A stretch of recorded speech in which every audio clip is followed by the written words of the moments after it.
عرفت ان هو بيحبني لما سابني سنة كاملة اروح اخدم امي العيانة من الفجر للعشاء وارجع البيت على النوم، وكان هو بيروق البيت ويأكل الاولاد وعمره ما اشتكى من اي حاجة او حسسني ان انا مقصرة في حقه.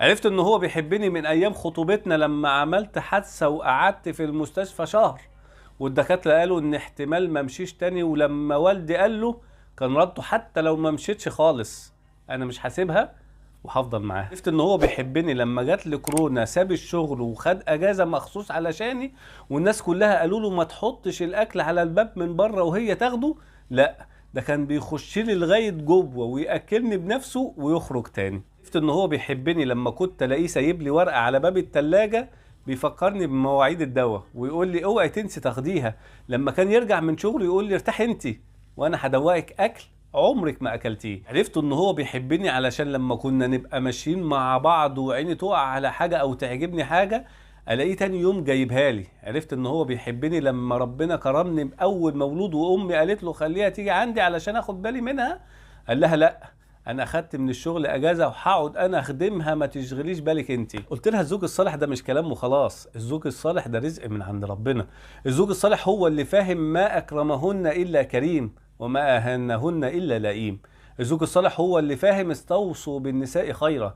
الزوج الصالح هو اللي فاهم يعني ايه الرسول صلى الله عليه وسلم يشبه النساء بالقارورة.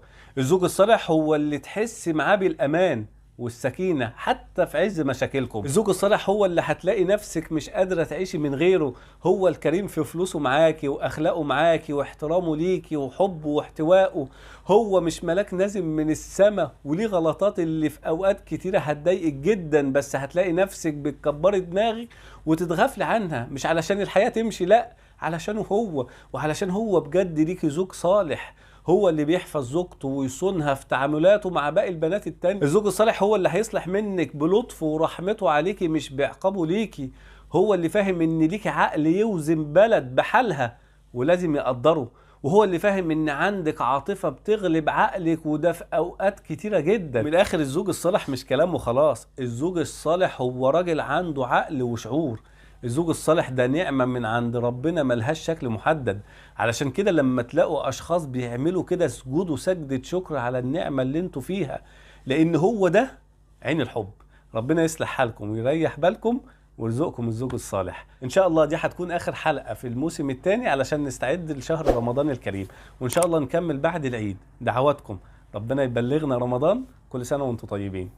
سلام عليكم.